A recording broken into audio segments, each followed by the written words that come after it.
Hello, hoping I'm live. StreamYard was broken. Look at me, I'm looking down at my little picture. StreamYard was broken today. Oh, hello. What's going on here?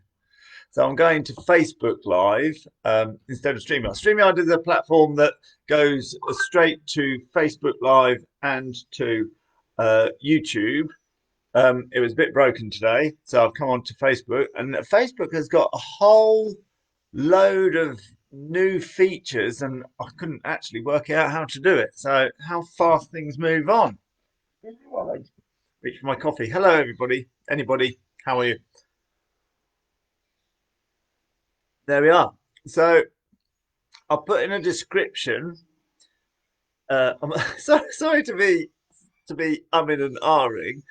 I really can't quite get how this new Facebook thing works. So I'm looking a little bit puzzled. There you are. You can watch me struggle live on the broadcast, which is always a good. It's always a good thing, actually. I like being caught out and struggling and trying to get to grips with currently Facebook Live or getting my internet business to thrive somehow, because I know there's people out there who just do internet business. They just do Shopify shops and Amazon and all the things that I'm now trying to get into to expand how many people I can help with what I've learned over the years. And they're finding it really easy. And they're like, Carl, why are you getting stressed over this, that, and the other? It's easy. But of course, I have to learn. I'm struggling away at what other people can find easy. And the point is that other people are struggling away with their horses and the same types of fears, insecurities, other people's opinions, which I find really easy because it's my work. So I can feel my own advice being given to me, such as allow people to see you struggle. Look at you watching this broadcast now, and you're not thinking any worse of me because I've been caught on the hop because StreamYard broke and I'm not used to the new Facebook Live layout. I could easily get caught up in wanting to make the best impression, wanting people to think well of me, that I'm fully in control of everything. Of course, I'm not fully in control of everything. Facebook has changed its platform, and here I am thrown. If you can watch me struggle at the internet and getting Facebook Live to work and getting my books out and all when I come up with a new idea with like the Lumi calendar. Oh, anybody who hasn't bought a Lumi calendar, right? Let's not muck around. I've got the last copies to go. You have to buy them. Go to www.stampedemerch.co.uk and buy the calendar. Um, that's an order. Got to get rid of them. There's when Lumi went blind earlier in the summer, and I started making this calendar, and I made a few products, and I made a shop, and I made a mess of it now and again, and put the wrong links up. No one thought less of me for it. I'm a horse trainer. No one thought less of me. So that's an example of how I can deal with other people's opinions, whether they're imagined in my head or not.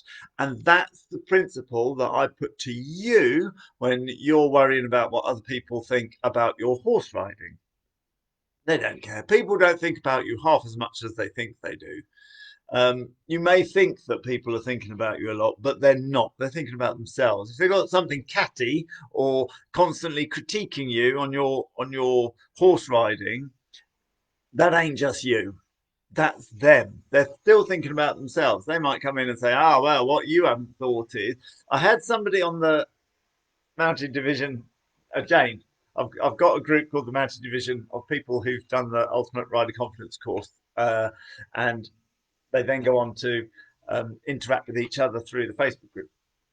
And Jane was told she was going out having great fun, really good time, and she was told by the other people on the yard that she was having too much fun and you shouldn't go out and have fun more than once a week. Um, we came to the conclusion that they were trying to just pop her back into her box. Okay, she was enjoying a lot of confidence, really getting something out of her horse, coming back, being a completely different rider to what she was before.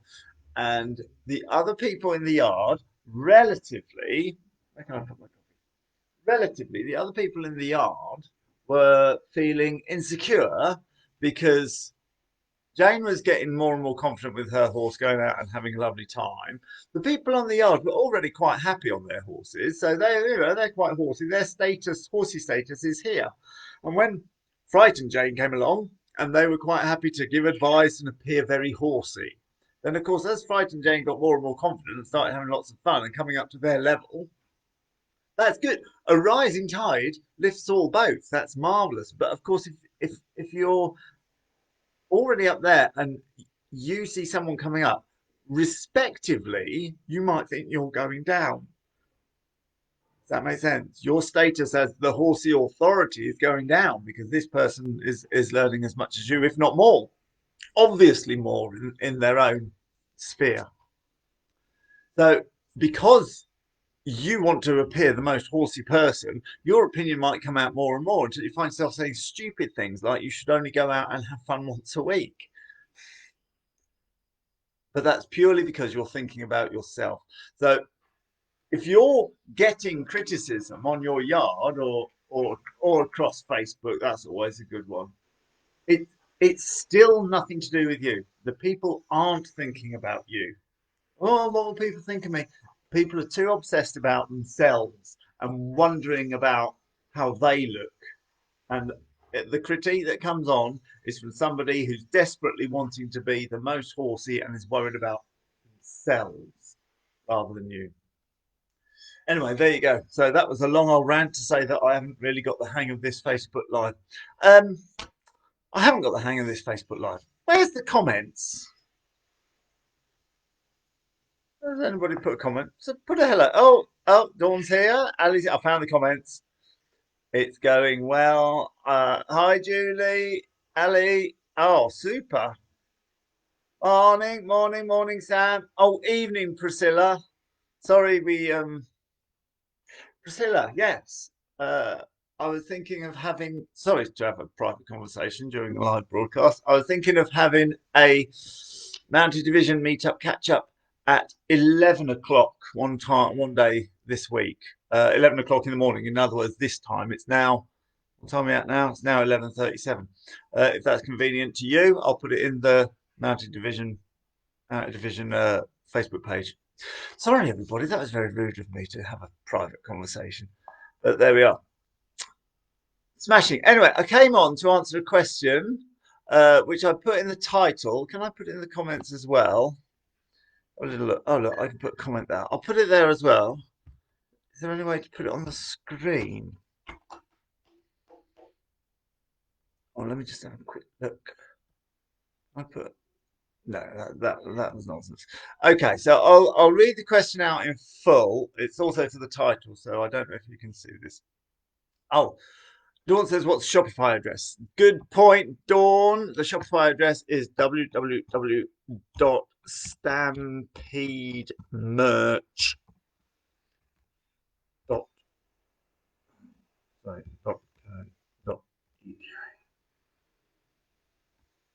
Shopify address. Oh, but there we are.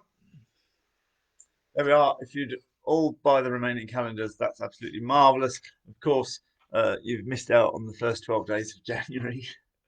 The prints themselves are the most beautiful prints. Some of them have been made into posters. So these are a smaller version. You've got 12, 13 prints if you include the cover that are simply not available anywhere else. And it's the most cost-effective way to get those prints to have in your own home of the man himself. Anyway, I'm going to get on to the question. I'm going to read it out in full. And it's from Claire. Oh, it sells for coffee. Put the kettle on. I'm enjoying my new lockdown journey with you. Question. I love bite-sized. I hack to the end of the road, tomorrow up the road and through the gate, then the road, then the gate, then the woods, etc. But as I get setbacks, I inevitably keep going back to the early bite sizes. For example, the horse spooks in the woods. Now I go back to up the road and just through the gate. I have done what you warned against. I have allowed the horse to change my plan. How can we stick to our bite-sized progressions and make sure we're in the learning zone? There's so many little issues in this question. So, Claire, if crumbs, I don't know how to invite people onto the show here either. There we are. So normally I'll broadcast through StreamYard, which allows you to have guests on the show. But obviously I don't know how to work Facebook Live. Maybe we'll get Claire on tomorrow or the day after for a bit more personalization and context. But in the meanwhile, I'll just have to go off what I can read there. So the super bit I was pleased to read right at the end, how can we stick to our bite-sized progressions? And that's where the key is here. When I talk about bite sizes, I'm talking about not taking huge leaps. If you can jump over that, but you can't jump over that, then you clearly haven't done the bits in between. And that's your bite sizes. Don't just throw yourself at the higher jump or the higher challenge. But I must remind all of us that it's bite-sized or step-sized progression. Right at the end, she says, how can we stick to our bite-sized progressions? So going up the road, yep, super cool. Then going up the road through the gate, super cool. Perfect. That's what I'm talking about. Going up through the gate, up to the woods, perfect. Going up through the gate into the woods, perfect. Then there's a spook, okay? So then when there's a spook, you go back to going up the road to the gate. Well, that's not a bite-sized progression. We've got going up the woods to the gate. We've got that. The key is progression. It's a bite-sized progression. So a bite-sized progression could be going up the woods through the gate, and that's far enough. And I'll repeat that for 2 weeks and then move on. Then that's all part of the progression of getting increasingly bored with boredom doesn't go with fear. But if you've gone into the woods and there's a spook and your horse is spooked, you've got frightened, and then you've gone back to a previous step, there's no progression there. That isn't a bite-sized progression. What's the opposite word of progression? Reduction. Regression. Yeah, that's it. Yeah, that's a bite-sized regression. So there's no bite size there between going up the road through the gate to the woods and going up the road through the gate to the woods and through the woods where there is bound to be spooks. I also want to add that there's nothing wrong with a spook. There's nothing wrong with a spook. It's all part of the fun of it. In fact, to go back to the Mounted Division Facebook group, I have a meetup every week as part of the course. And 2 people said that their horse spooked sideways off the track and they found themselves in a field, and they just laughed and had a great time, shouted yeehaw, jumped, or the equivalent of yeehaw, jumped back onto the track and carried on chatting with their friend. And when they started the course, they'd have made a massive fuss of it. So the point is, spooks will happen sometimes, and there's nothing wrong with them. This is part of, we all know that this is part of horses. As long as you haven't fallen off, it's all good fun, shout yeehaw and carry on. Except that's a massive jump, isn't it? And that's where we come to our bite-sized progressions. So we've got going up the road through the gate. What we haven't got is dealing with the spooks. We haven't progressed that. So we're going from everything's fine. No, basically, it sounds like we're going from everything's fine, no spooks, to environment of spooks, and now I'm frightened. Now that's a massive bite size. It's not even a bite size. It's huge. Just ploughing in to get. You haven't done any bite sizes to deal with the issue. The issue isn't going in the woods. The issue is horse spooking. Or the issue is your association with the woods with the horse spooking. So as soon as you go in the woods, you're a little bit frightened and you're not enjoying yourself. A bite size to getting rid of the association of fear in the woods is possibly to take a different horse, possibly to go with somebody else riding your horse so you can see that it's fine. Long reining, always long reining, long reining, long reining. You're walking along behind your horse, being able to apply pressure without being on the horse, and you can exude all the confidence that you want, whether you feel it or not, because you're not actually in any danger. So you could start this whole thing of long reining. That's a whole new world that you and the horse can learn together, and the horse is realizing that all this new stuff you're in charge of, and you're actually the sergeant major, and you know what you're doing, and we can have a little obstacle course in the arena. I mean, it's just endless. The whole world of long reining, and then long reining through the woods is perfectly fine. People go driving through the woods quite happily, and that would be the progression. So you could go long reining through the woods so that you can apply determination to move on through the spooks, around the spooks, with the spooks, without the spooks, without feeling any danger. You could get somebody else to ride the horse so that you can get that reassurance. You can go with somebody else, of course. You could ride a different horse that you trust a bit more. You can set up spooks that aren't quite that big for you. You can set up spooks. Of course, when you get a spook down to a level where you've set it up and you know that you can deal with that amount, and you've arranged with a friend to turn the garden sprinkler on at a certain point or whatever you want to do. You're in the arena. You got the garden sprinkler 20 yards away. You're going to get them to turn it on and off for 5 minutes. Just keep turning it on and off, and there we are. Well, that's more of a challenge than a spook. Somewhere there's a play on words where the spooks are just challenges.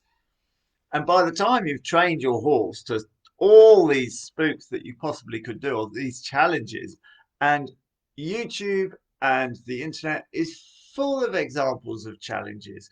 Oh, and then you've got programs of challenges as well. You've got the top barn challenge and loads of these little challenges set up that you do, and you get the challenges downloaded and you do those. By the time you've done all those, then the challenge of going there, in fact, you could even set it up in a woods where you don't have that association, and go, can you just go over there and just start breaking sticks? Just break sticks and break sticks and break sticks. Snap, snap, snap, snap, snap. The sticks are going with a regularity, and I'm just going to long rein the horse through, going, get on, get on, get on. I haven't got any nervousness because I'm not on the horse, and so on and so on.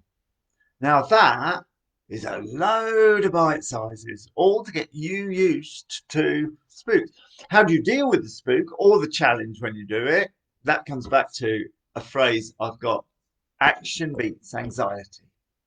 Action beats anxiety. So the action, that all came from a little phrase that we have on the yard. What does our stallion do when it sees some mares? Now, if you know the answer to this already, you can put them in the comments. What what does a horse do when it spooks in the woods? And I'm going to look in the comments, see if anybody's got the answer. What does a horse do when a haylage bale flaps? Anybody got that?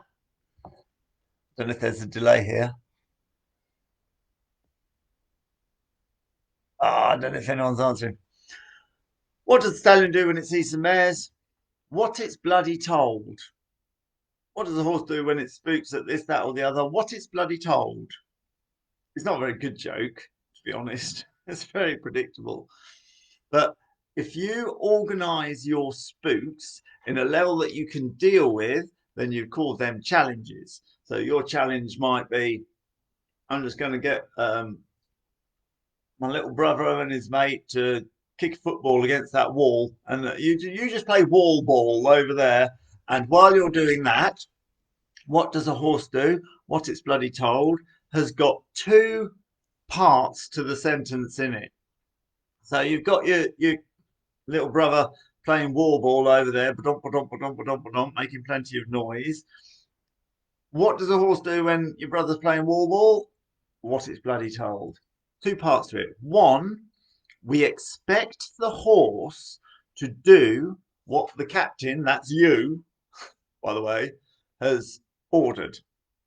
We expect the horse to be able to do that, provided that you haven't made the challenge too large and that your horse isn't in the scary zone where it's overwhelmed and its bite size is too much, which you're all intelligent horse people. I'm sure you won't. It's not start off with fireworks. You can build up to fireworks. All my horses are good with fireworks. You're starting off with wall ball. Okay, so the wall ball's going, and assuming that your horse isn't absolutely new to the yard, wide-eyed, doesn't know what's going on, and is absolutely terrified, provided we're in the learning zone, which is out of the comfort zone, where the horse is quite happy doing what it does every day. It's got a new experience to deal with. It's in the learning zone. And what it's going to learn is that you are the captain. So the horse is feeling a little bit interested, a little bit anxious, a little bit, oh, hello, what's that? And you should expect the horse to continue to do what you tell it, which comes to your responsibility. The second part of that phrase, what does a horse do when A, B, or C, what it's bloody told, puts the onus on you, and this is your responsibility to tell it. How can it do what it's told if you don't tell it what to do? And I know that sounds stupid. It sounds the silliest thing to say, but the amount of people, they get their horse and they're walking down the road and there's somebody washing their car and the horse is like, oh, hello, what's that? Is that a lion? Is that going to kill us? And they don't tell the horse what to do. In fact, the opposite. They say, ignore the man washing the car. Now, if the horse by any chance was ignoring the man washing the car, you've just pulled attention to it. So you can't tell the horse what not to do. There's no telling people what not to do. There's no telling horses what not to do. You've got to tell them what to do. Don't ignore the man washing his car. It's like trot forward with a consistency and a rhythm, with a certain amount of contact on the bit and a certain amount of back legs underneath your body and a certain amount of top line and rhythm and consistency, forward in a trot that your instructor would be so proud of you to do. You go, oh, absolutely. And you're going to go from this tree to that gate absolutely perfectly. And notice in that vision, there's absolutely nothing to do with the man washing his car. The vision in my head is me on a slightly anxious horse, giving it absolute clear directions that it can follow to trit trot from this gate to that tree. And by coincidence, in this mental picture, there's somebody washing their car, but I'm not taking the blindest bit of notice. There we are. Action beats anxiety. It's not just for the horse as well. Also, me in that vision, I was a little bit nervous because I don't want the horse to spook. And I'm absolutely focusing on getting a perfect trot, a perfect rhythm. Bring that back to the exercise that we're doing. We've got little brother playing wall ball with our horse because we know that that's in the learning zone. It's not impossible for this particular horse. It's about the right level. And we'll be doing our circles. We'll be doing our figure eights. We'll be changing that up. So once we're used to that, we can have somebody cracking sticks. And tell you what, I'm just going to do some figure eights and some serpentines. Could you just randomly stand in the corner and bang a stick on the fence every now and then, or even maybe we could move a bite size on so that you just carry a stick, and every time you go near the fence, you go bup bup bup bup, and as you go past, and the horse will be like, first of all, it'll be like, "What are you doing?" And when it says, "What are you doing?" action beats anxiety. Tell the horse what to do and expect the horse to do it. And provided that the bite size is a little, then we're going to be laughing. It's going to be great. And then the bite sizes will get bigger and bigger. If I go back to the garden sprinkler, which is the example I use quite a lot, if you had a garden sprinkler 20 yards away, 50 yards away, because it's the first time that you've done it, and you get your friend to turn the tap on, and all silver sprinkles in the sunshine, and the sound of it going, psh, psh, psh, psh, there's little bits of air come out. That's the moment to tell the horse to do the most perfect figure eight. Get on, get on, get on. Hit this bit of foam if you've got a foam surface or a bit of rubber. Hit this bit right in the middle, go right to this letter. You're going to go exactly on the fence at A and come off at A, and you're not going to go on the fence again until C. And focus, focus, focus. A laser focus.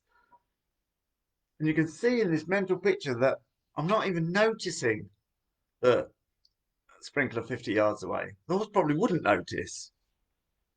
And then over the next few sessions, bring it in closer and closer. Mix it up with getting your brother to play warball, or getting your Uncle Jeff to play Pop Goes Wagner on the trombone, or whatever, whatever you want. Get somebody to wave a flag, you carry a flag, any distractions, juggle. There you go. By the time you've safely got the horse through the sprinkler of death, the wall ball of death, the BMX demonstration of death, the trombone of death, roll over Beethoven played on the accordion, that'd be fun, of death. And the feedback pinned to the fence of death. I know I mentioned that yesterday. By the time you're out in the woods, snappy sticks, spooks, the horse will know that probably the best thing to do, since you've saved it of all these things of death before, firstly, it won't know whether it's an exercise that you've set up. And you, as my audience, listening to this very story, doesn't know if that's something that you've set up. Am I about to say, and it's your mate? Or actually, is it a big old clumsy deer who aren't nearly as quiet as they should be? in, in my imagination, deer are these ethereal, elf-like beings that go through the woods silently in the morning mist. In reality, they're like drunk pigs crashing about all over the place, making hell of a row. But there we are.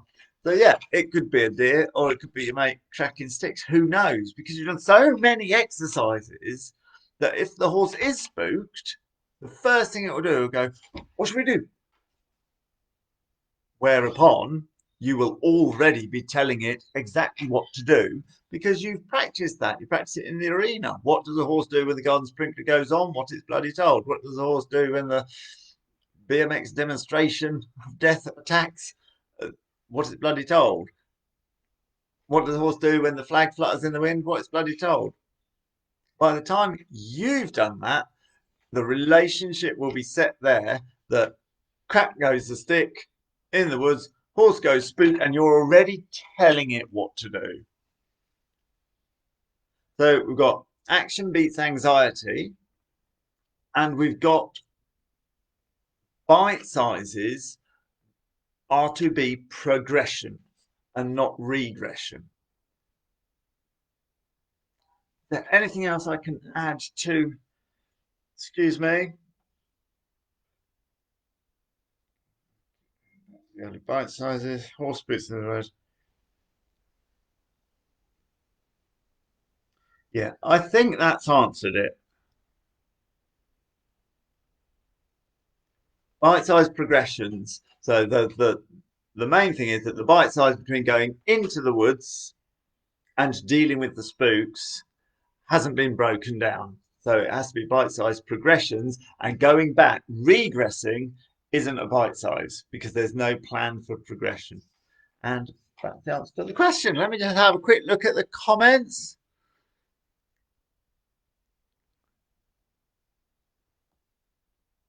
There we are. Lovely. If anybody's, oh, Claire, you're here. Good. Thank you.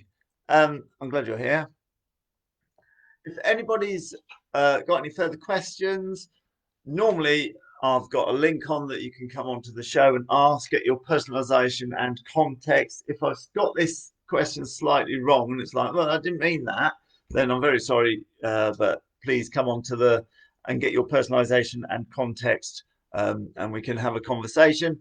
Any questions that you've got, then just bob them into the comments and I'll see if I can address them next time.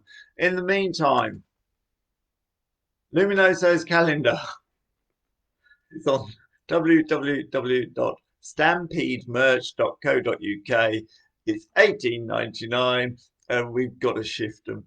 To everybody who's bought some of the merchandise to help Lumi with his huge vet spills, and it ended up being, I paid the 10 and there's another 4, so £14,000 it ended up being to save his eyes. But they are saved. So his eyes are in his head. They're seeing. There's a little bit of cloudiness, and he's not being put down. So there we go. Thank you very much to everybody. I shall see you all on the other side, hopefully tomorrow. Thanks for watching. Stick your questions in the comments if you have any. Oh, now I don't know how to turn it off. Oh yeah, there it is.